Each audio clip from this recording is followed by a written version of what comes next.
Hello, everybody, and welcome back to another edition of A Handful of Hope.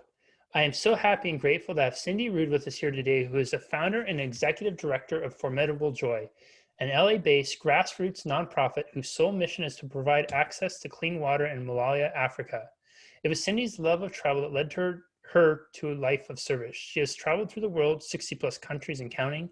However, the more off the beaten path she traveled, the more poverty she saw, and the more she could no longer unsee it. She wanted to do something to make a difference. She found that the simplest solution and most cost-effective way to improve the health and overall quality of life for people is to provide schools and communities access to clean water. To date, she has personally completed over 100 water projects throughout 17 districts in Malawi, remote villages, primary and secondary schools, health centers, and say that name, Cindee, the refugee camp? Dzaleka. Dzaleka Refugee Camp, the largest refugee camp in Malawi, and the only state-of-the-art children's hospital in Malawi have all benefited from her work. Oftentimes, the beneficiaries in remote communities were formerly collecting their water through rivers, streams, unincorporated wells, or by digging holes in the ground. Some of her notable projects include three additional new water points at Dzaleka Refugee Camp, home to 38,000 residents. The installation of solar water system at Mercy James Pediatric Center, built by Madonna in 2017. The installation of a new backup water system for the maternity ward of the largest hospital in the country. 12,000 babies are born there each year. Wow. Yet the hospital can go days without water. Whew. And she is just getting started. Cindee is also an active member within other nonprofits, including UNICEF, chair of the Speakers Series Committee in Los Angeles, Freedom to Choose Project, volunteer at men's and women's prisons, Rotary Club of Beverly Hills, international committee member of WASRAG, water community member, district water committee member. Prior to her life in nonprofit, Cindee was an executive at Warner Brothers Consumer Products. She resides in Los Angeles with her husband and 2 teenage sons. Cindee, welcome, and thank you so very much for being here. Thank you. That was a mouthful, wasn't it? Sorry. No, don't apologize, because, I have to tell you, I find it so fascinating hearing people's bios and their stories. And I had to pause reading yours because 12,000 babies born each year and they can go days without water. Can you imagine? No. And I'm getting really emotional even imagining that right now, because I think of like my daily struggles. Yeah. Right. And it's just like I feel like so many of my struggles and stresses are such luxuries in the grand scheme of things, because I have no worry about basic survival needs. I have no worry about a roof over my head, food in my refrigerator, clean water to drink. And so in so doing, it leaves me the opportunity to stress out about other things, have anxiety about other things, because I'm not having to worry about my survival. And the idea that there's 12,000 babies born in a place where you can go days without water. And then I consider the level of care that friends who have recently had children in the United States have talked about. And I remember the local hospital in Santa Barbara, a friend of mine, when they had their baby in the very new maternity ward, they said it's like staying at the Ritz-Carlton. They were there for how many days? There was like 5-star dining. You could have everything came to it. It was all inclusive. You could have as much food as you wanted. What a contrast. Yeah. Imagine 12,000 babies. That was last year's maternity wing project that we did. And then we actually just finished one about 2 weeks ago.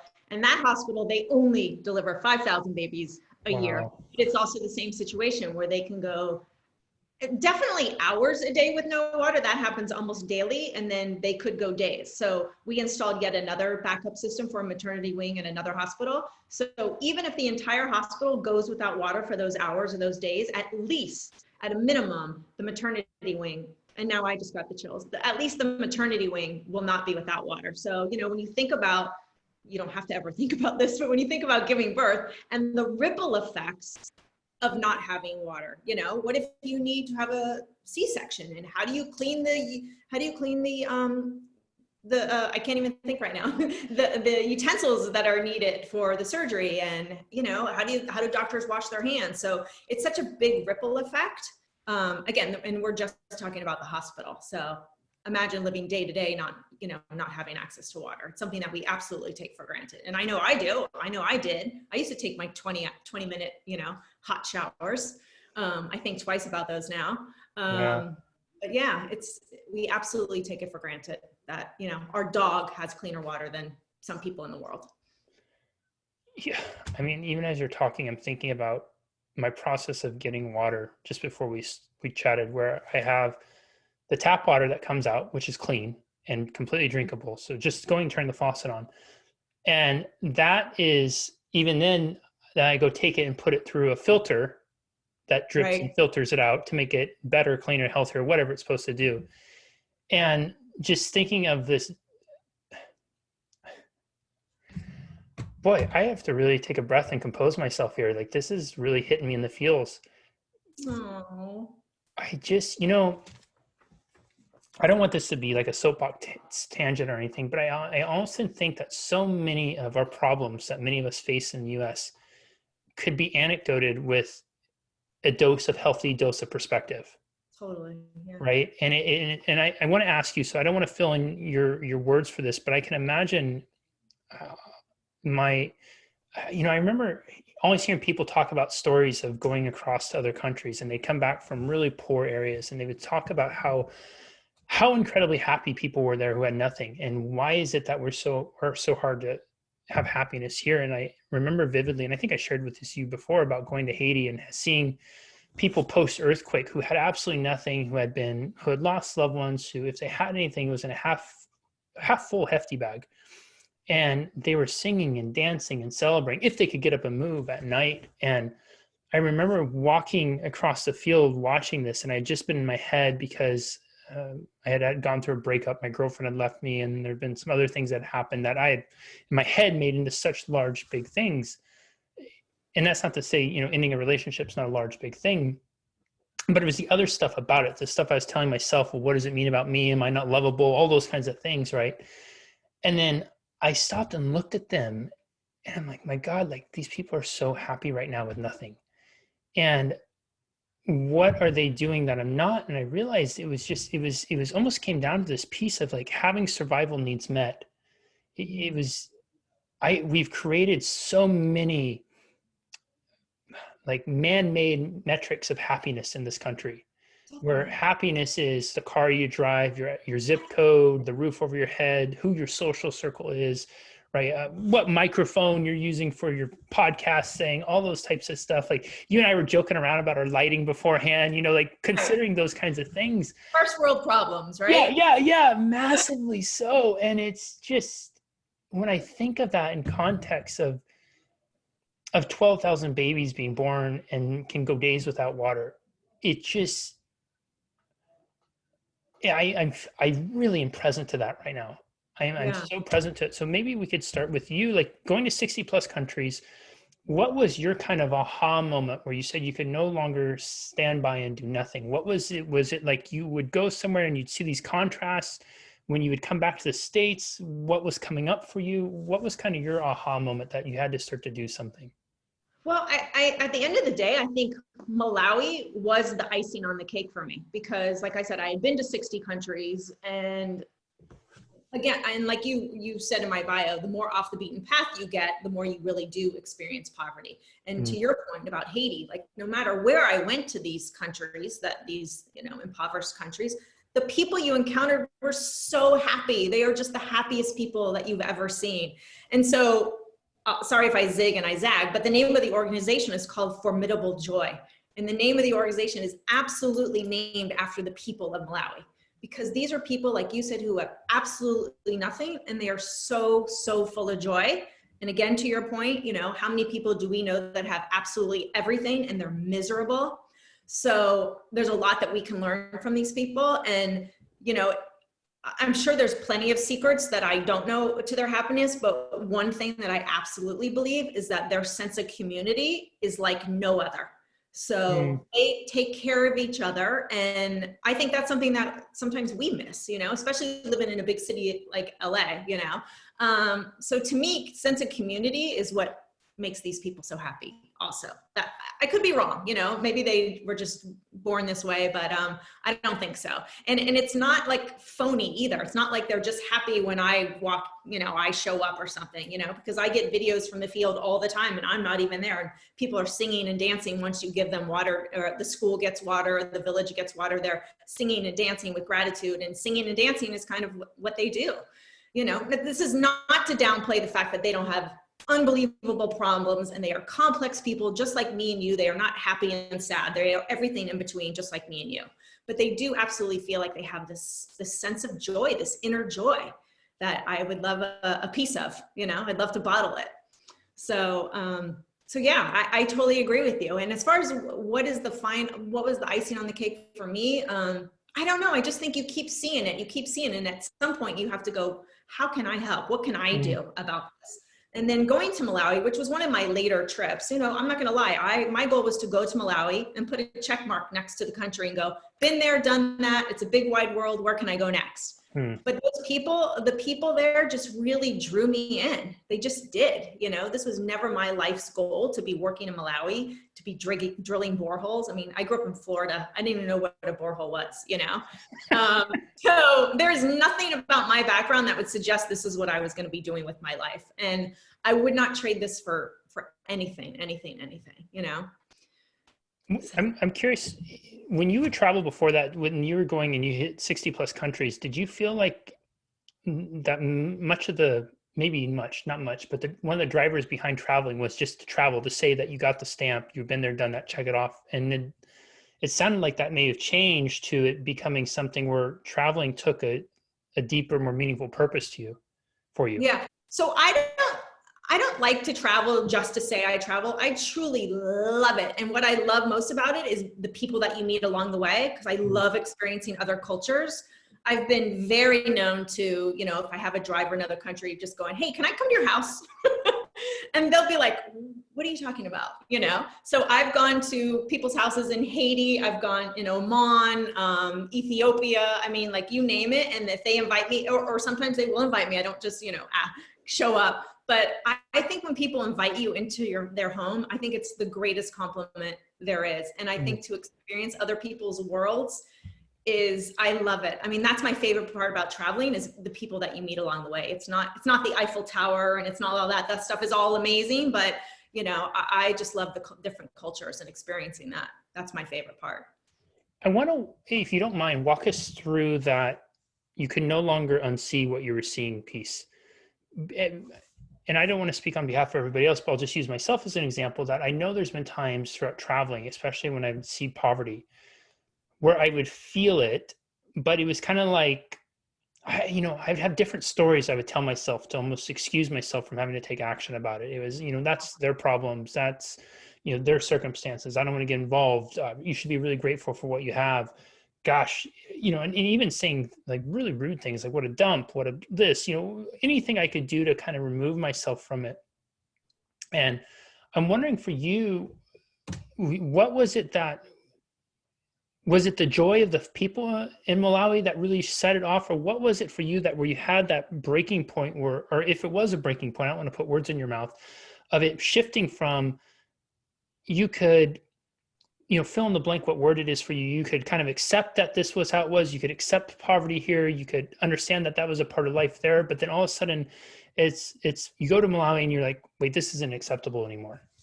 Right. Yeah. So went to Malawi, volunteered in an orphanage for a week. And that's where I kind of, you know, like I said, fell in love with the people. A year later, I was in Nicaragua with another smaller water charity. And that's when I kind of started to live and breathe water. And even though we all know, you know, once you see it with your own eyes and you're like, wait, people have to get up at 5 a.m. and carry 40 pounds of water on their heads and do it again 3 times a day. So that's when the whole water piece really clicked. Then cut to the person that I originally was in Malawi with, was building a property there and needed water. So I kind of married the two organizations, but I started going back and forth to Malawi to attend different meetings with contractors and villagers and the driller. And honestly, like Jesse, I had zero business plan. I had zero forethought. I just turned to the driller one day, who became like we had this great rapport. He's Malawian. And I turned to him one day and I go, I'll fundraise, you drill, let's help people. And he goes, okay. And that was the business plan right there.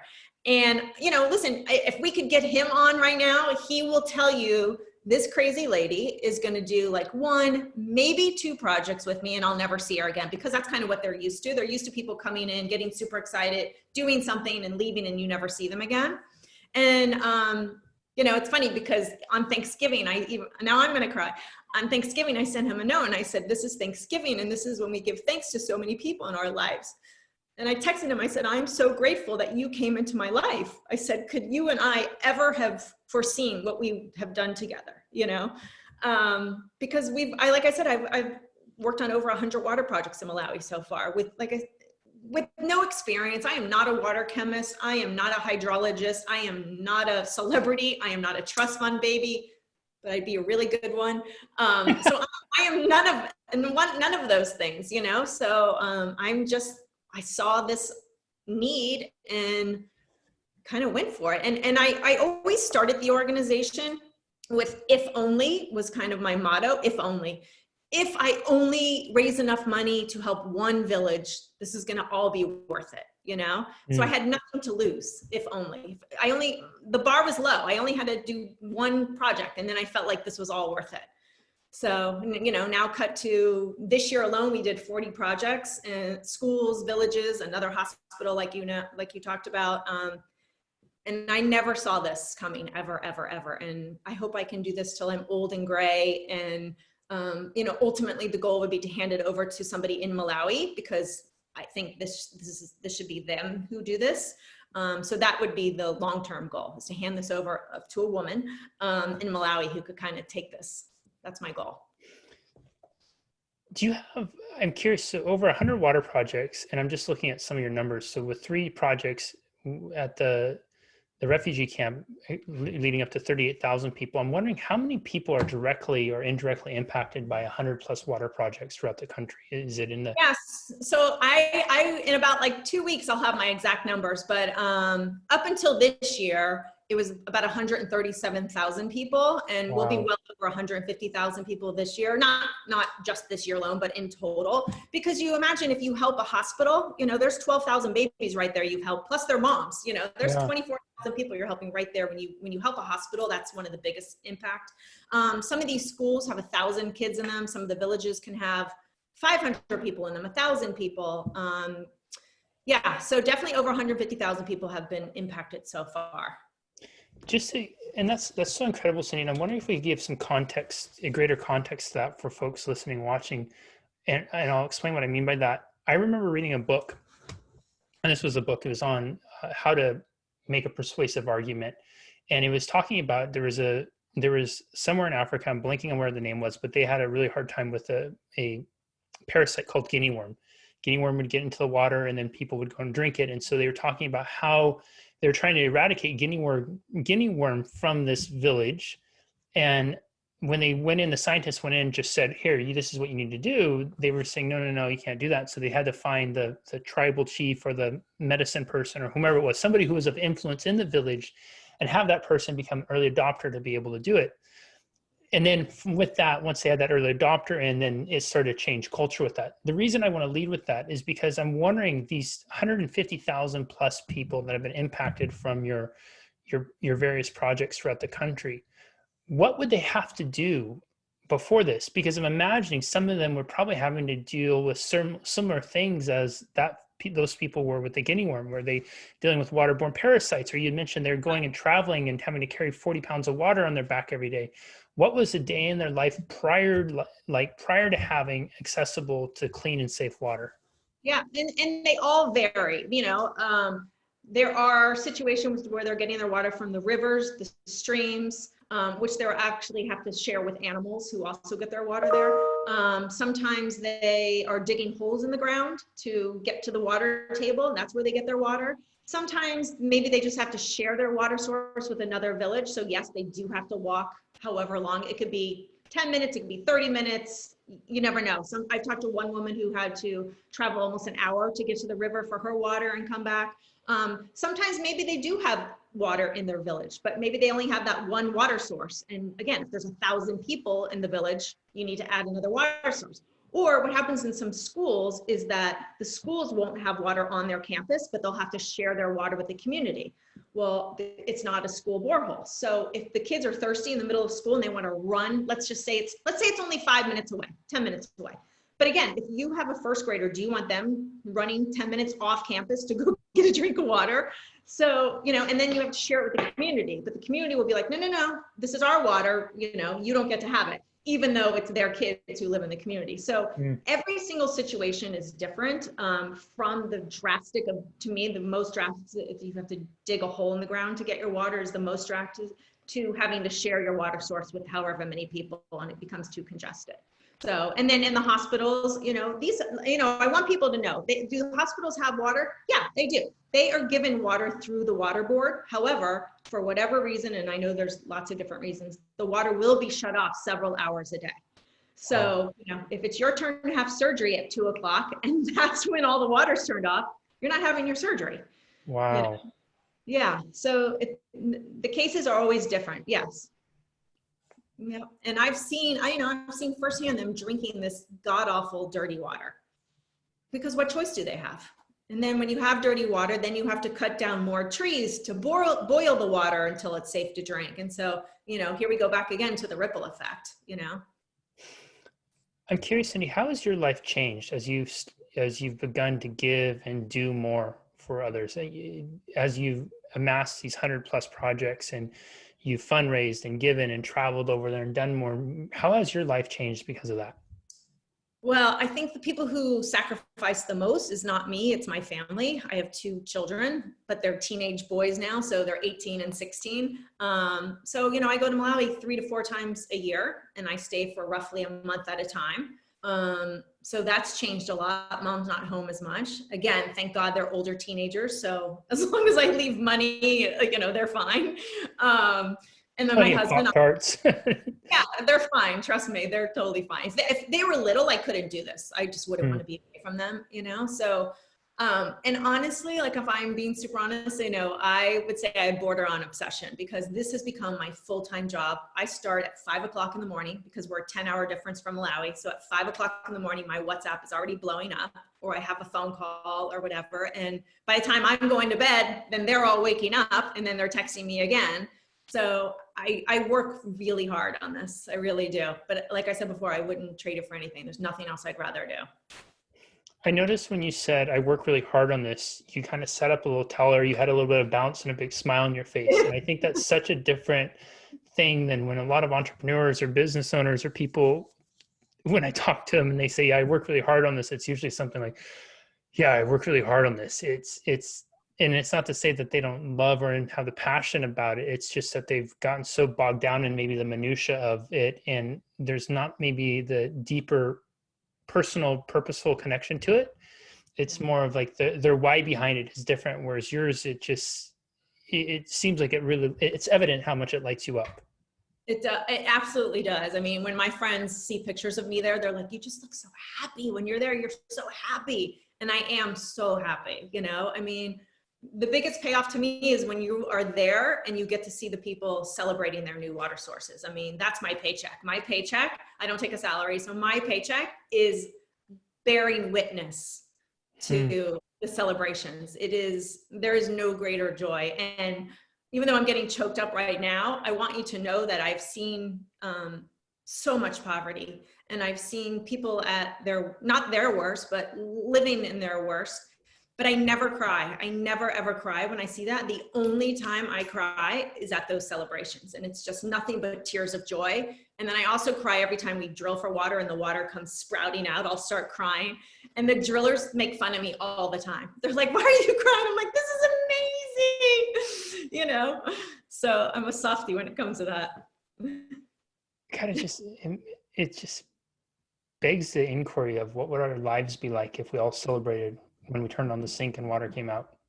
I know. Like we really took the time to be present to what's really happening there. Not just water coming out to wash the dishes, not even like actually life is coming out. If you think about the most basic biological thing, that we have life coming out of a faucet that's literally just one little turn away, and we have an abundance of it.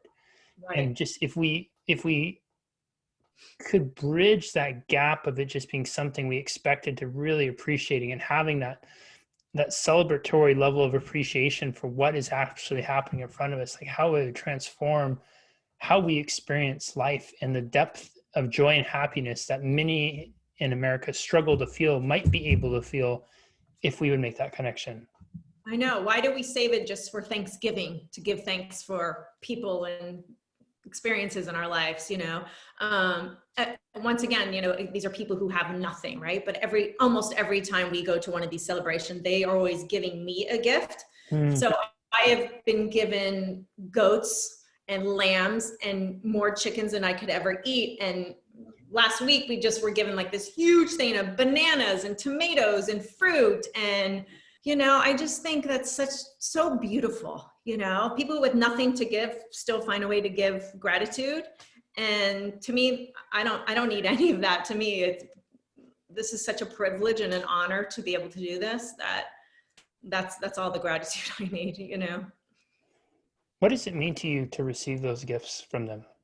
Oh, it's so beautiful. It's so beautiful because I know giving up a chicken is a really big deal. It's a big deal. And if you give a goat, that's even a bigger deal. You know, imagine most of these people aren't getting protein every day by any means. So to give up an animal like that is a really big deal.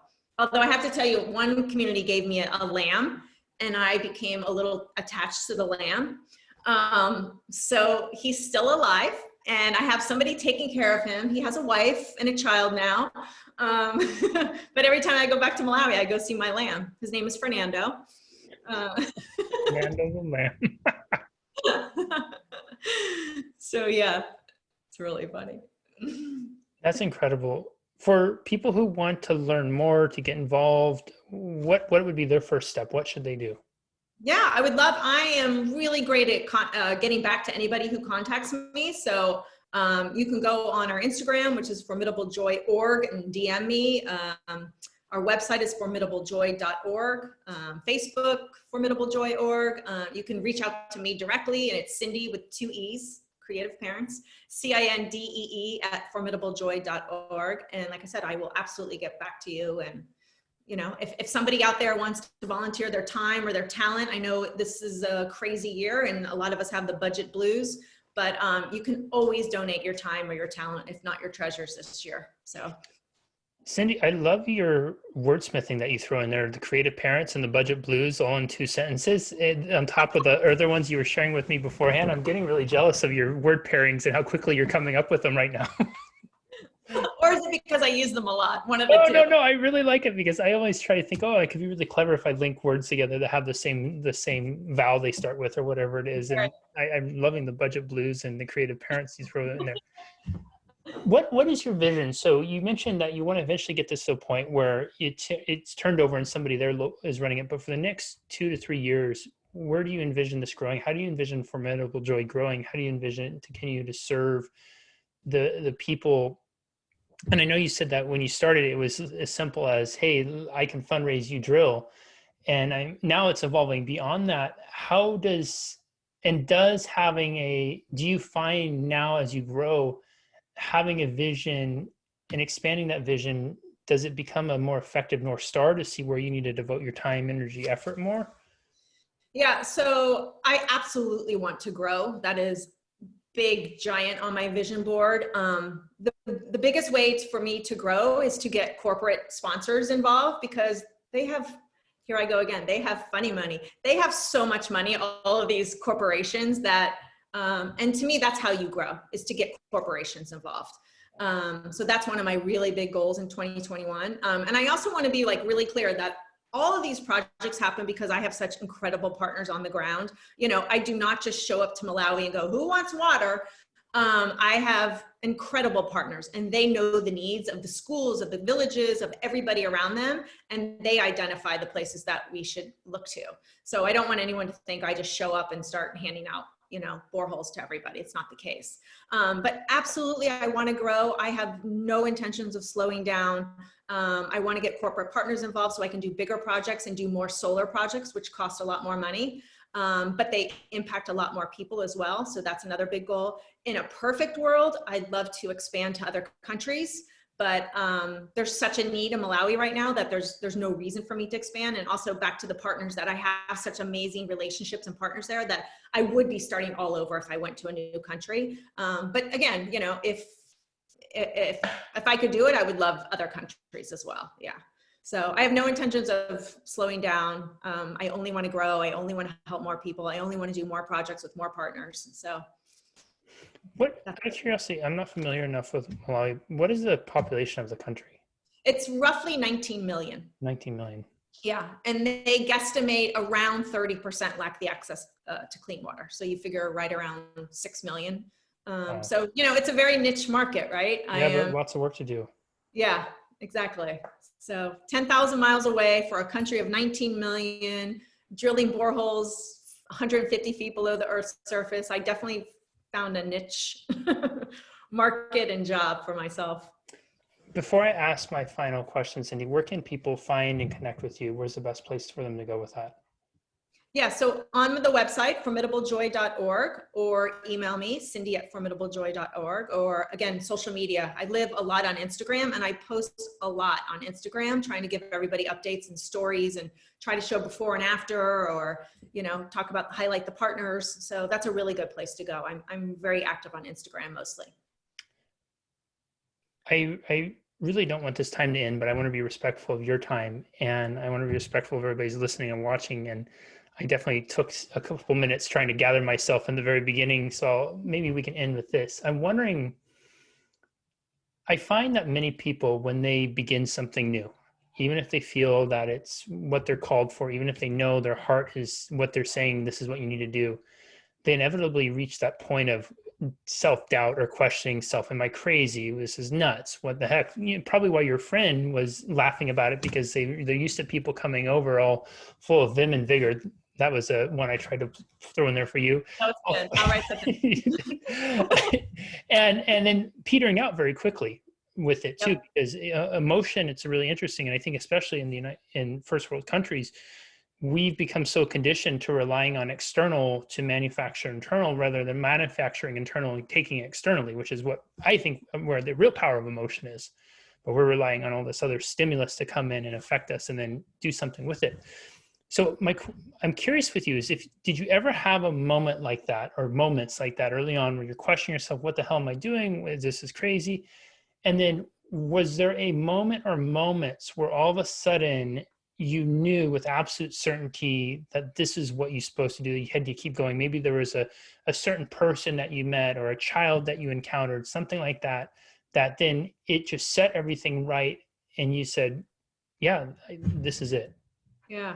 So let's be clear. Definitely weekly, I say, what am I doing? What am I thinking? This is crazy. I think anybody who starts something says that, if not daily, weekly, monthly, a lot, I say it. And my husband does a really good impression of me, because like I said, every morning I wake up at 5 o'clock in the morning to a WhatsApp, and, I don't always get great news, right? So there are days where I'm like, oh, or I'm like, oh my God, so it's absolutely high highs and low lows and everything in between. But I go back to, and so yes, do I second guess this sometimes? Absolutely. But I know without a shadow of a doubt, there's nothing else I would rather do. No way. And again, I go back to every single time I am in country, which 2020 is killing me because I'm not there.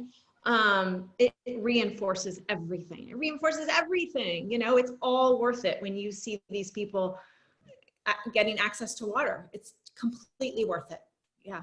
So I can't wait for 2020 to be over so I can get back.